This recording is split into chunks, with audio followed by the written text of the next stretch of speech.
estamos melhorando, até o João Vitor aí apadrinhou as manifestações populares, a opinião do Ministério Público, conversou com alguns colegas que tinham demandas também sobre o nosso projeto de lei.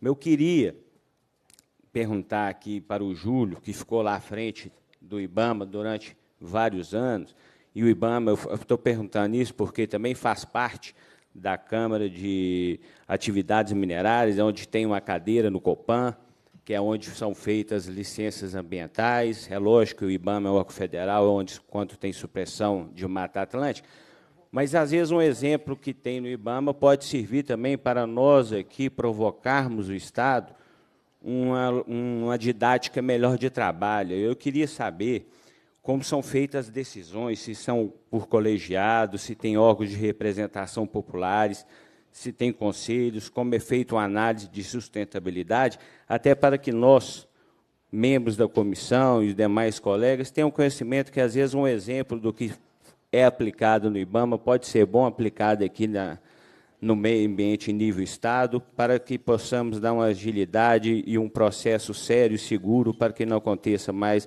o acontecido. O deputado Gustavo Santana faz aqui um questionamento, e aí eu pergunto o senhor Júlio Grilo, não na condição de superintendente do IBAMA, mas tem condições de o senhor responder como uma contribuição para essa Comissão de Meio Ambiente. O deputado Gustavo Santana faz um questionamento sobre quais são os critérios utilizados no processo, nas análises do IBAMA. Aí o senhor tem algum problema, senhor responder? Okay. Não, então, passo a palavra aqui ao senhor Júlio Grilo. Bom, boa tarde, obrigado pela pergunta aí. No caso estadual, o IBAMA, nos processos de licenciamento, ele está limitado à anuência de Mata Atlântica. Tá? Mas ele participa dos conselhos, tá? E nos conselhos ele emite a sua opinião. Nos licenciamentos que são feitos pelo IBAMA, são feitos licenciamentos em que, vamos dizer assim, o empreendimento atinja, esse é um exemplo, mas é o principal deles, mais do que um Estado. Tá? E, neste caso, o processo de licenciamento é conduzido internamente pelo IBAMA, com audiências públicas em cada um dos estados, em todas as comunidades atingidas, mas é um processo que, vamos dizer assim, ele não tem um conselho para referendar. Tá? O que, olhando conceitualmente, é ruim, é pior do que a situação de Minas. Mas, se nós formos analisar na realidade, tá, a situação, no caso específico de Minas, acaba sendo pior, porque o conselho que está ali é um conselho, vamos dizer assim, dominado pelo poder econômico. A sociedade civil ali tem, na verdade, 1 voto em 13 na Câmara de Atividades Minerárias. Tá? O restante dos votos, quer dizer, você tem a parte do governo, que, como ele já apresentou a posição dele, todo mundo do governo vota com ele, tá? E você tem a posição do empresário, que vai ser sempre favorável ao empreendimento. Então, com isso aí, esse conselho não existe, na verdade, de fato. Tá? Eu acho a função dos conselhos fundamental. É fundamental que se envolva a sociedade, é fundamental que a sociedade esteja em todo o tempo ao par de todos os problemas possíveis de ocorrer. Mas, no nosso caso, houve uma distorção profunda na formação dos conselhos. Isso é uma coisa que realmente tem que ser arrumada. Tá? E essa que deveria ser a maior vantagem do processo de licenciamento no Estado de Minas sobre um processo de licenciamento federal, ela acaba se perdendo em função desse desequilíbrio que existe hoje nos conselhos. Ok? Obrigado. Muito obrigado, Júlio Grilo. Então, na colocação do senhor, no processo, da forma como está montado, como está formado o Conselho Estadual de Meio Ambiente, a parte técnica tem valor, é lógico, que são os pareceres técnicos dos funcionários, dos técnicos da Secretaria de Estado, mas no IBAMA, a questão técnica, os funcionários, quer dizer que os técnicos do IBAMA, nesse modelo de licenciamento, ele tem mais liberdade técnica? O senhor afirmaria isso? Eu não sei se seria o caso de afirmar que tem mais liberdade técnica, não. Tá? Aparentemente, sim. Aparentemente, sim. Tá? Mas é porque lidam com projetos, vamos dizer, de um porte maior e que envolve diversos estados. Então, você não tem uma pressão localizada daquele estado específico. Tá? Por exemplo, um processo de uma mineração no estado de Minas Gerais, tá? É aquele negócio, a FIENG vai brigar para que seja aprovado, o IBRAM, o Sindiestra, o CREA vai brigar, todos vão brigar pela aprovação do projeto. E a sociedade civil, na hora que ela vê o seguinte, opa, isso aqui não é sustentável, isso pode matar um monte de gente, ela não tem voz, ela não tem expressão naquele momento. Muito obrigado. Eu queria pedir, secretário, eu sei que o senhor não quer usar a palavra, mas o nosso ex-secretário de Meio Ambiente, nosso deputado Sávio, para que ele possa fazer uma contribuição nessa comissão, o deputado que foi secretário por um tempo. Com a palavra, deputado Sávio Souza Cruz. Boa noite a todos já, né? Acho que nós estamos diante de uma questão que nos levou a assumir que em Minas Gerais essa tecnologia que foi usada por tanto tempo mostrou-se inadequada. Então, nós teremos que partir para uma alteração da atividade mineradora, se ela quiser permanecer atuando não só em Minas, mas no país.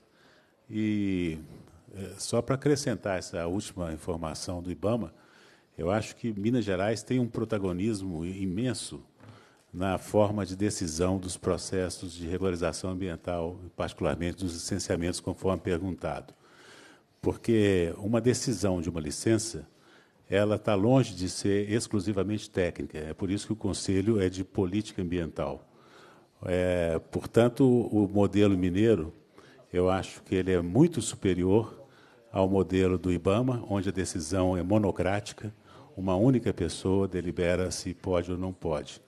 Se a menção aqui na Câmara de Mineração, até a lógica era metade da sociedade civil e metade do governo, uma coisa mais ou menos assim. Então, você tem órgãos de governo, nós temos representação das universidades e tem representação das entidades ambientalistas e do setor produtivo. E, ainda assim, de qualquer decisão da Câmara contra a qual se insurja ou haja qualquer dúvida, cabe recurso ao plenário do Copan, que é um plenário ainda mais amplo, com dezenas de membros, com uma representação absolutamente plural. Então, o sistema de Minas, um sistema onde a decisão ela passa por um colegiado, ele, historicamente, tem sido modelo para o país, e eu acho que os mineiros têm que se apropriar do sistema como algo que é vanguardista. Olha que esse sistema plural e democrático de decisão foi instaurado em Minas Gerais ainda na vigência da ditadura militar. Mas, na política ambiental, se tinha esse lado mais democrático que se manteve até hoje.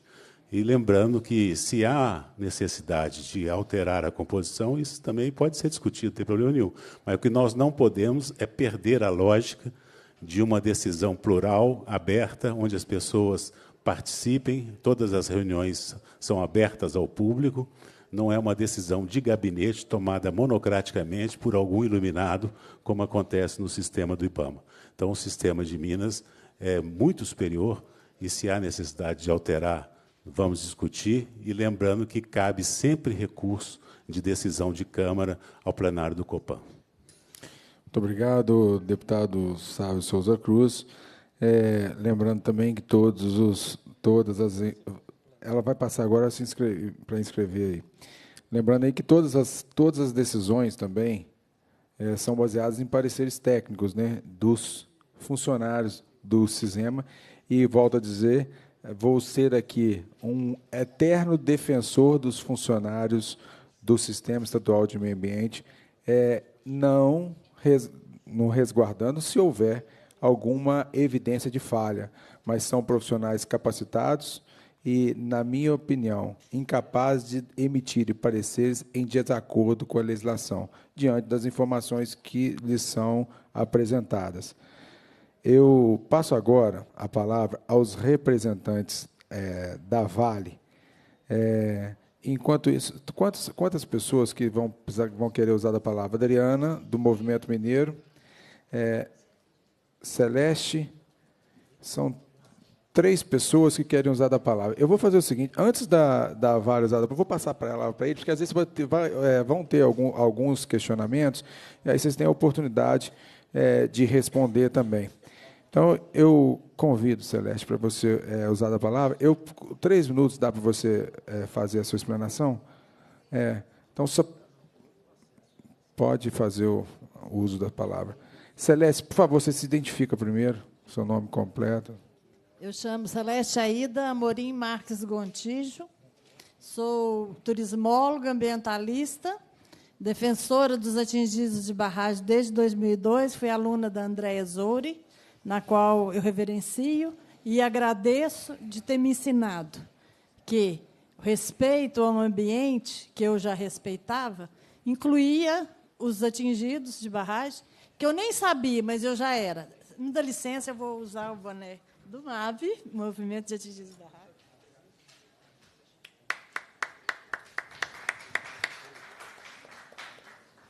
Isso, para mim, tornou estou até chorando. Para mim, tornou até um compromisso mesmo. Todas as vezes que eu vou falar de atingidos, eu faço questão de usar esse boné, que o MAB representa, eu acho que não só mais ao Brasil, eu acho que o Jocely e a turma dele, que faz muito bem o trabalho que eles fazem, começam a representar, a partir desse último crime, o mundo.